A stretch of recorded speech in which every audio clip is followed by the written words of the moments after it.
This is The Locker Room. Football is back, and so are the Tascosa Rebels, looking to repeat their state semifinal appearance. And the Randall Raiders are home this week, taking on a tough Midland High squad. We have that and so much more coming up tonight on The Locker Room. Welcome back inside The Locker Room for another exciting edition. I'm Clint Brakebill. And I'm Zach Martin. We have tons of highlights and scores for you guys tonight. That's right. So without further ado, let's just jump right into it, Zach. Let's get going. Yeah, we got Tascosa taking on Abilene. The Rebels, they get on the board first. Short field goal, that's good for Tascosa, leading it to 3-0. Then 34-yard field goals, that must mean not much offense happening. Yeah, you know, a lot of defense, though, for the Rebels right now, so that's right. Pretty solid. Here comes Abilene High. Fonzo Dodson, he's going to be delivering a little bit of momentum. Picks up 18 yards for Abilene High. They got a first down. Later on, they hand it to Dodson again. He picks up 16 yards this time for another first down. Now it's fourth down and 3. Eric Abey keeps it, gets the ball down to the 1-yard line. Abilene High, they're in business, back to first down. Then 2 plays later, able to finally punch it in with Abby. They lead it 7-6. Tascosa, though, they get that W, 19-14, first win of the year. An ugly win over a pretty loss. Yeah. As we're going to hear in just a minute from somebody else. You'll see. You'll see. That's called a tease right there. Tavian Hood for Amarillo High. He's going all the way to the house. However, you never want to see this after a touchdown. Oh, the laundry brings it back. They're still on the board. We've heard a lot about this quarterback for Friendship. Donovan Smith calling his own number. He's a transfer out of Bishop Gorman. 24 yards, touchdown, 10-0. Sandys again in the second with a chance to put points on the board, but no good. Later in the second quarter, it's going to be William Bayouth owning this drive. Swing pass from Smith. He gets inside the Sandy. Is he going to get 30. Bayouth now gets them down to the 1-yard line, and then he's going to punch it in. 17-0 Friendship at the half, 31-0 Friendship. Emerald High, they're going to have to get a little more offense going. Absolutely. At Dick Bivens tonight, we had Caprock hosting Hereford Wildcat formation for the Herd. Here's our first glimpse at Seth Dixon's replacement. Xavier Gonzalez makes a couple people miss. They ran into each other. That's embarrassing. He takes it in for the score. Here's Richard DeLeon, the Longhorns' new QB this year. He gets time, launches it deep to Isaiah Hernandez for the tutty. Now, we've had the turnover chain before. Yep. We've even had a turnover trash can. Yep. Well, now we have a touchdown house call. Okay. Check that out. I like that one a lot, actually. Whatever. Hereford, just before half, they threw a screen pass to Slater McCracken. He stumbles, doesn't quite work, but the Hereford coaches, they see something. Next play, they call it again. This time, what's cracking? A whole lot of green. He's taking it all the way to the crib. Hereford, they get the dominant victory. All right, let's go to Randall. Kimbrough had a different feel. Ooh. One of the hills is gone. Then you got a new scoreboard in the other end zone. How about the first play from scrimmage? Jordan Norton house call. 7-0. First play in that newly renovated Kimbrough Memorial Stadium. Then it's going to be Midland High, who's going to try and get an answer. Jeremiah Phillips, big game. Then it's going to be big Jordan Springer. That's like the old belldozer for Oklahoma. They would put him in on goal line situations and put him in.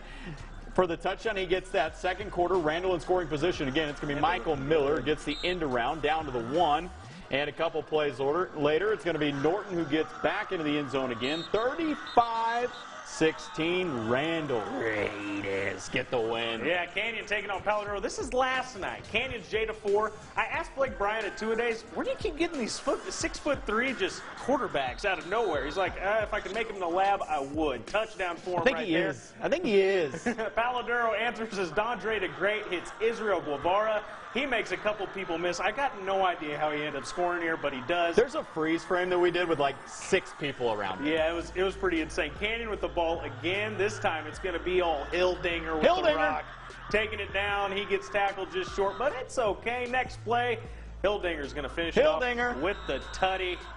They would convert the 2-point conversion right here to make it 16-7. Shaw again. Yes, good play right there. Now Canyon, second quarter, airing it out. Braden Brewer, He's going to get the ball all the way down to the 5. Look at that pass. Ooh. Yeah, pretty solid. They would get it in again. This time it's with Whitworth. Now check out his catches. He's had some good catches in his career. This one's right up there. Oh, yeah. All right, he's got that Nice one. pass from Jay to 4, man. Absolutely. He looked the part. 50-7 about the Eagles. Fly, Eagles, fly. Dons are going to bounce back. I know that. They're well coached. Our first superlative of the year, defensive play of the week. And this is going to be a precursor to a game we're going to show you here in just a little bit. Bushland and Childress. There, Bushland jumping on a defensive touchdown. You know those defensive linemen love the opportunity to score. But would that be enough for Bushland to go on the road? You know Jason Sims, their head coach for Childress, has only lost at home once. What? Yeah, that's pretty unbelievable. We're nowhere close to being done yet here in the locker room. Yeah, absolutely. Next, we have 4A and 3A classifications. We have a ton of great local talent, specifically in those levels. You're not going to want to miss anything that we got in store for you next on the locker room. Welcome back inside the locker room. You know, one of the oldest rivalries in this area, Pampa and Borger. I feel like everybody I've run into has told me a story of a Pampa-Borger game, whether it be basketball or baseball. Yeah. Football, it's been a pretty heated rivalry.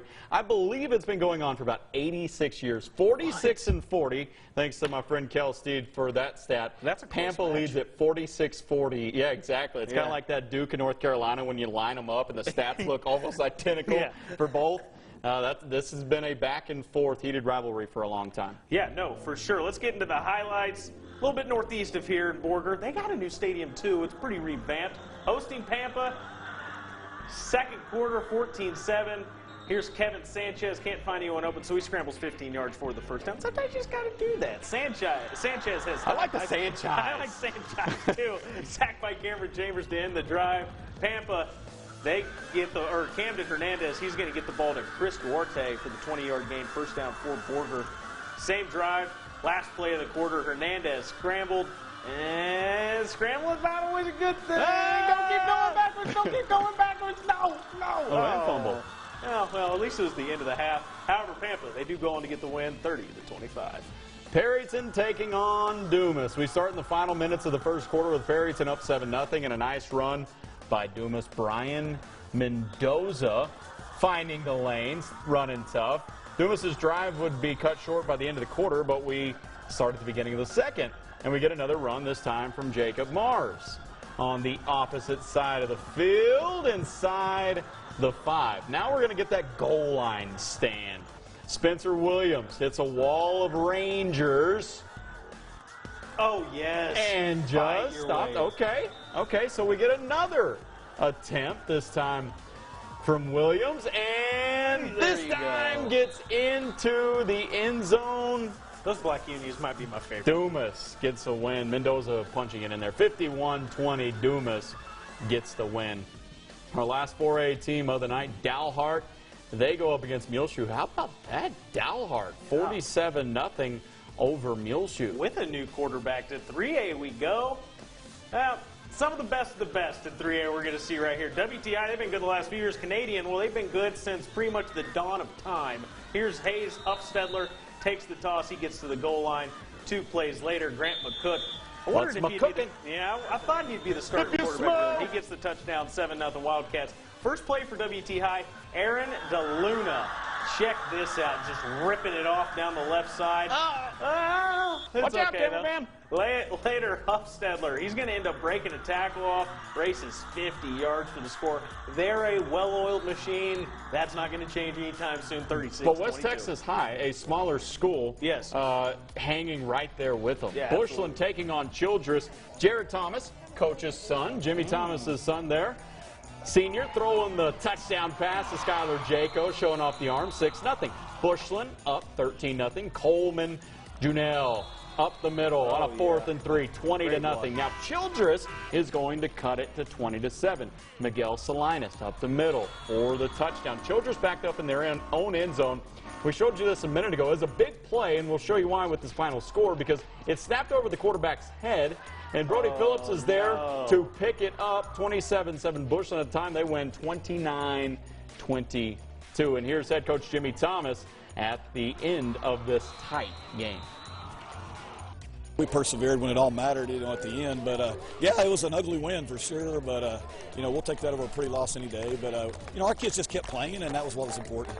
Tonight was wild, and I'll give Coach Sims a lot of credit. They made some good adjustments in the game. And, we lacked a little killer instinct. We threw the ball well early, and we got away from it a little bit. And, that's probably my fault. So, but, here's the deal. It's a win's a win, and we're happy to be where we're at. And we just know we got to get a lot better. It's always nice, though, when you can just say a win is a win because it meant you won. Yeah, absolutely. And it was in Childress, so it's got to mean something. Panhandles. Wesley Jones runs the ball, tosses it to Jace Edwards. Nice little option pitch for the touchdown right there. Tulia, this is a pretty good game, these two teams, Panhandle versus Tulia. Kate Swinburne hands it off to Amadrian Reed. Amadrian Reed? I think it's Amadrian Reed. And they get that down close, and then Clarendon's Chase Juvenal, he's going to end up, it looks like, oh no, it's going to be Panhandle running in for the touchdown right there, and then Clarendon's Wesley Jones. Again, Panhandle, so it looks like, sometimes we have photographers that aren't from the area that don't know them as well. Yeah. Panhandle's in for the touchdown. Panhandle wins big, 66-12. To River Road, where they hosted a talented Abernathy squad. Not a whole lot of highlights, Zach, going River Road's way, but this one is the first play from scrimmage. Brandon Belcher takes it up the sideline. I was mentioning Coach's son at quarterback, Bryson Daly. He's one of those as well, and he's a very good one as well. It's actually Coach's son versus Coach's son. He stepped out of bounds at quarterback in this one anyways.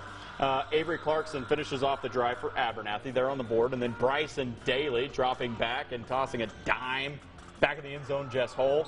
Daly will surprise you with his size in persons. He's like a good 6'3", 220 as a high school quarterback. Really? He runs people over all the time. Finally, our last teams in 3A for the evening, Spearman Lynx taking on Memphis Spearman. They're turning it into a really solid club over the past couple of years. They get the big win, 57-12. Now it's time for our offensive play of the week.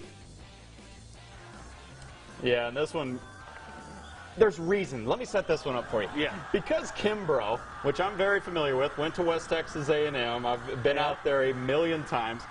Family played at Randall, all the good stuff. So we got a newly renovated stadium, right? The first offensive play in that stadium, plus taking over starting running back duties, is Norton over Jashawn Barrow, who transferred. So we get Norton with some question marks, and man, he answered the bell like that. No, First play on offense, he gone. We wondered takes how it the all running the way. game would be, and he He answered that question just fine for Randall. Okay, so we march on here inside the locker room. A lot of good stuff still ahead. Yeah, we're going to move into the 2A ranks, and the next classification, interesting for a few reasons, Zach. Yeah, Oh, absolutely. it's fine.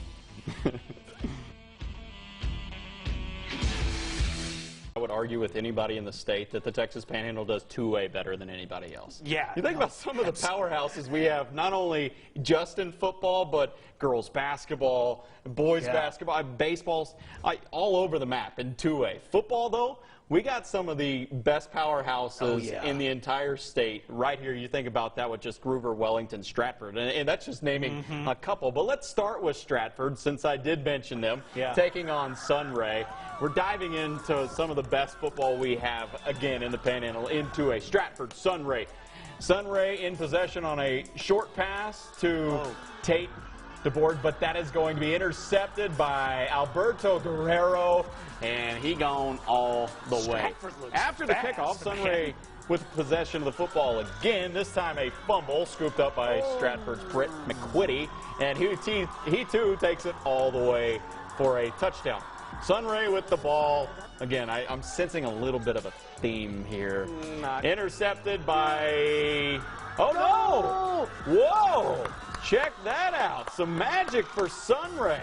Nice catch. Few plays later, Sunray getting close. And... touchdown. Let's go, First Sunray touchdown of the game. the only Sunray touchdown of the game. Stratford, this was a team that was a little ahead of schedule last year, Zach. They were a young team. They dealt with some injuries early. They started rolling going into the playoffs last year. They're going to be one of those teams. Watch out, Arlington. Stratford's really good, 63-7 over Sunray. Lockney taking on Clarendon. Clarendon's Brock Hatley. He's going to hand it off to Sylvester Ballard for a Clarendon touchdown right here. I was saying this, I think their stadium's one of my favorite in the area. All that brick all the way around it, I think it gives it a really cool vibe the entire time you're there. Brock Hatley, again, throws a rocket this time to, I guess that's going to be a fumble this time from Clarendon.